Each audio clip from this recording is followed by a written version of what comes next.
check it out. I got a little message for you. So I just got interviewed by the Washington Post. I know. And she called me on that when I was on the way out of the gym, and she was asking me about what I thought about like the weight loss shot and the weight loss pills and stuff like that. And here's my thought on it. Like, if you have to do that to kind of get your momentum going, okay, then do that. But know that it's going to be a lifestyle change. You can't just go for like the quick fix. You have to change your lifestyle, like the way you socialize, the way you eat, the way you drink, your sleeping habits. Everything has to change if you want to see like lasting results. I mean, and here's the thing. It's just so simple, guys. You have to love yourself. You have to love yourself enough to be committed to you, to make those changes. You can't just go get this shot or take this pill or whatever and think it's going to happen and it's going to stay. It might be good for a season, but whoo, baby, when it comes back, it's going to come back a lot more. So make the change, make the lifestyle change. So my view on that, my view on the whole shot and the pills and stuff like that, if that's a route that you have to go or you want to go, okay, but do the lifestyle change first. That way when you go and you lose the weight, and you come back, you're already in the momentum. Like, you're already eating right, you're already feeling better, you're already on a consistent workout schedule. Like, do that. Or I don't know. I just know it's a lifestyle change. It's not about a quick fix, right? So it seems like in life we're all trying to get rich quick. We're trying to lose weight quick. When it's really, if you take your time and you learn along the journey, it's just so much. It's not easy, but it's better. Like, oh my gosh, like I know, holy nutty buddy, guys. Okay, so check this out. Where am I going on this? But I'm just going to post this on my YouTube, so maybe it's going to entertain somebody. And I'm not going to put myself at a time stamp, like a time limit, because then I try to rush. I talk really fast. I try to get out everything I want to say in 1 minute, so I don't go up on my time. But I'm not going to do that. Hello, I'm just going to stay calm and cool, and I'm going to get this little message out. Ooh, but I'm going to tell you what I'm going to do, what I'm doing right now. So, check this out. I heard this in a sermon, all right? And I'm like, oh my gosh. So, David and Goliath, right? So, David killed Goliath with a little stone. Like, God gave him a little stone, and he popped it in the eye and killed Goliath, right? This huge, big soldier. So, check it out. It doesn't ever say, no one ever talks about that God also gave him 4 more stones. He actually gave him 5 stones. 1 for Goliath. He killed Goliath. But then he gave him 4 more stones because Goliath's brothers were then after him and always trying to kill him. And so, in reality, if you look at it, we always got Goliaths. We always have the trials, the opposition, the obstacles, that we have to face, you know. But God will always give you the strength. He'll always give you what you need to overcome that. So after David overcame Goliath, boom, killed him, he had 4 more stones for the brothers that were chasing him along the way. And I don't know the whole story. So you know what I'm doing? I'm reading 1 Samuel and 2 Samuel in the Bible, and I'm going to read about the whole David and Goliath. Because I'm like, oh my gosh. Because you know, right when you're on the brink of doing something great, when something really big is about to happen, that's when the enemy comes at you strongest. It's like, that's when the hardest battles like start hitting you. So it's like, oh, you know, when you're really going through something, get excited. I say this all the time, but really get excited, because that means something so great is just about to go, is about to happen. So you just have to keep on going. You can't stop. You have to keep on going and know that God's going to give you a stone for whatever soldier or whatever big beast that you have to you have to fight off. I don't know. I'm going to read more about that. So, I just, you know, I feel like all of us, we face Goliaths every day. And, of course, like we will all face Goliaths in our lives, right? Big opposition that we didn't think we were going to make, but that we thought was going to be the worst thing ever. But really, in reality, if you look back, a lot of your things that you've overcome that you thought were going to be the worst things ever turned out to be the best things ever. And that nutty buddy crazy. Hello. So that's what I'm doing. I'm reading the book of 1 Samuel and 2 Samuel. and all about David and Goliath. So I want to know all about that. I want to know about those other 4 stones, like the brothers. So it's crazy. And right now I'm reading about Hannah, because Hannah couldn't have the babies, and all the other women taunted her and were like, woo, and shoved it in her face. But then God promoted her in front of her enemies, and she birthed Samuel. Hello. So anyways, it's just, the more I'm reading the Bible, the more I'm kind of like putting it in play with my life. And it's like, guys, oh my goodness. Listen, when you're out there and you're shining, man, there's going to be people coming at you all the time. Like, trying to, lowball you, hit you, whatever. You just have to keep your faith and keep believing and keep going and knowing that God is going to be right there for you. So any obstacle that you face, you've already got the strength to overcome it. You do. So you shouldn't be scared of anything, because you know who's with you. That's how I look at that, right? So back to what I was saying about the quick fix. Like, if you're looking for a whole lifestyle change, start with God. Start with Him. Start with reading your Bible on your app, whatever. Man, when I started, getting back into everything, hello, you guys, I've been raised all up in the church and went to private school, and then I was like, just, oh my gosh. And then when I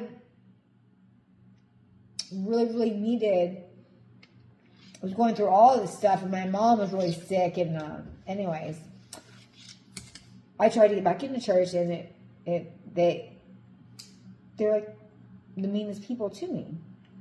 It's crazy. I don't want to go into that story because, but anyway, so I stayed away from church for a long time. I still have a relationship with God, but I stayed away from church for a long time until 2015, and my beautiful hairdresser, Lisa Brooks, who I love so much, she's like, okay, you got, and it was just, it's timing. And then I went, got rebaptized, washed away the old, blood on the new, and I was strengthening my face, and it was like God just preparing me, because 3 years later, then I had to overcome the same breast cancer through my mom's life, and I soared through that, and I knew it wasn't going to hold me down, and I knew that whatever I was going to go through, I knew my story was all for God's glory, and that whatever I was going to go through, whatever I went through, was just going to push me closer to my destiny, and it has, and it's going to, and it's not stopping, because God's not stopping, so I'm not stopping. So even whatever I have to face, down the road, listen, I'm not scared. There's some things that I don't have to go through, and I'm like, but you know what?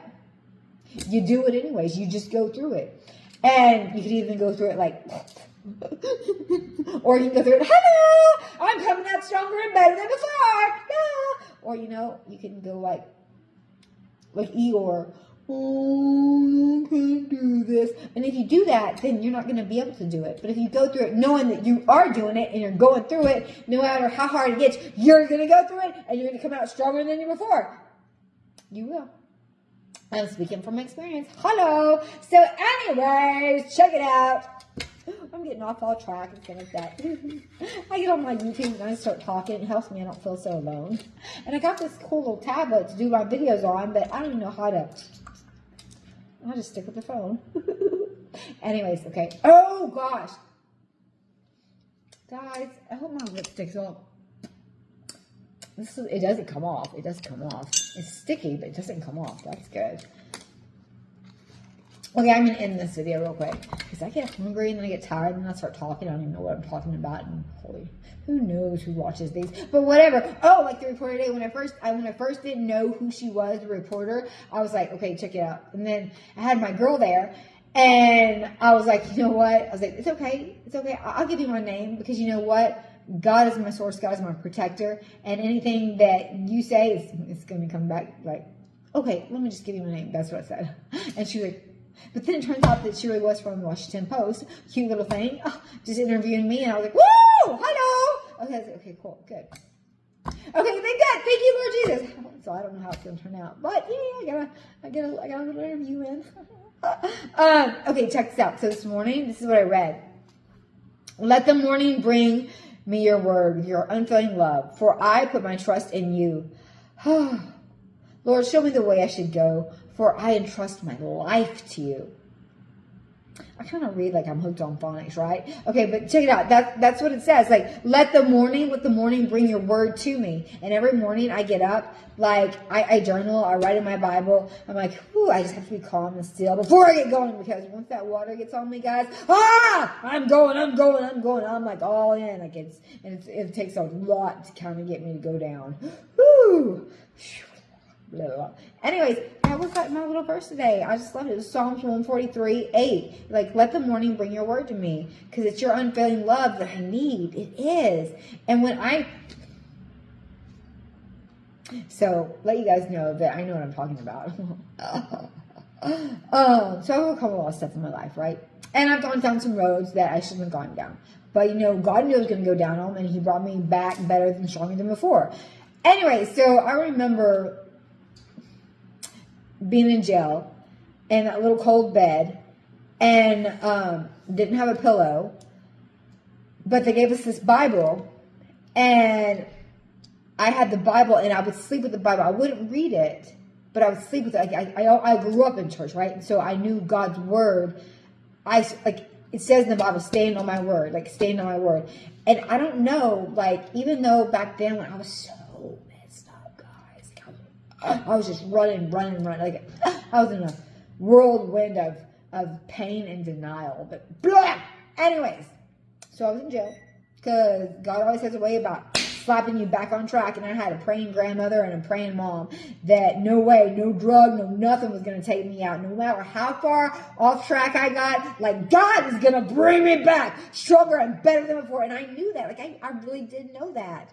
And I mean, I don't know why I was just running, but like I knew deep down in my spirit, even though in drug and doing all the stuff I was doing, like I knew that God was going to bring me back from this, like stronger and better than before. And I was going to be able to save a lot of lives, just like my dad did, like with all the experiences I was going through. Like I didn't have to go through all the experiences that I went through to do this, but that's what I chose to do. And hello, God's brought me back, and I mean, anyway, so I used to sleep with the Bible, and I'd sleep on it, and it would always make me feel more comfortable because I couldn't sleep, right? And but if I held the Bible, it's like I felt peace, and I still do that sometimes now. Like I will hold it, and I did that back in Vegas. Like I would hold the Bible, and it helps me sleep. It just gives me peace. So now that I'm reading it, it's like I ask God, just speak to me when I read your word. And then this morning, my verse was like, let the morning bring your word to me. Because when He does, you feel like this overwhelming peace and love. That, like, no matter what's going on, or this person said this, and this person's not being good on the word, or this, that, whatever. It doesn't matter, because you know who's in control. God is. And He's got you in the palm of His hand. He loves you. And He said He would bless His people with abundance. Yes, He doesn't just want to bless you in heaven, because that's going to be absolutely perfect. Woo! But He wants to bless you here on the life of the living. Yeah, so that means like health, wealth, love, peace, joy. Because the joy is your strength. And then you have the joy that's down in your heart. And that's from God. It really is. So I'm telling you, okay, you guys, so don't go after those quick fixes. Go after a lifestyle change. And you know where you need to start? Start right here. Start in your heart. Start in your soul. It's body, mind. It's mind, body, soul. Get your mind right. Get in that Bible. Start loving yourself. And when you start loving yourself more, you respect yourself more. So you're more committed to yourself. That way, you can make the lifestyle changes and being healthy and losing weight, being more active. You can do it. I love you. And that was my little message, my little YouTube. I'm at 13 minutes and I don't even care. It's raining. My back's hurting. Like when it rains, it's crazy because I have a 7. I have a screw in my 7 because I broke my neck.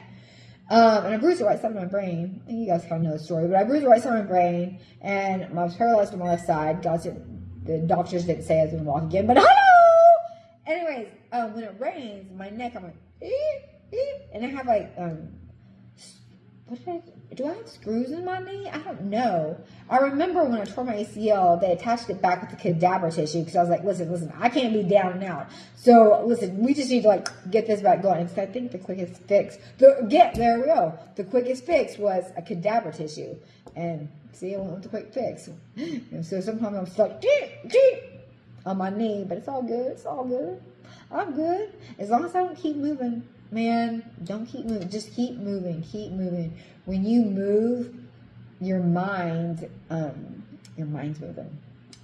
Oh, what was I going to say? Something about that. Oh, I just had a text message. You can't see it. Boop, boop. Oh, see, that's why I need to do my videos on my little thing on my phone. Because, anyways. All right, guys. I love you so much. Don't focus on the quick fix. Focus on the long term. Lifestyle change. It's so much better. It is. I want the sparkles. I try to match. Me and Marcus always match. My sparkles and my glasses. When they started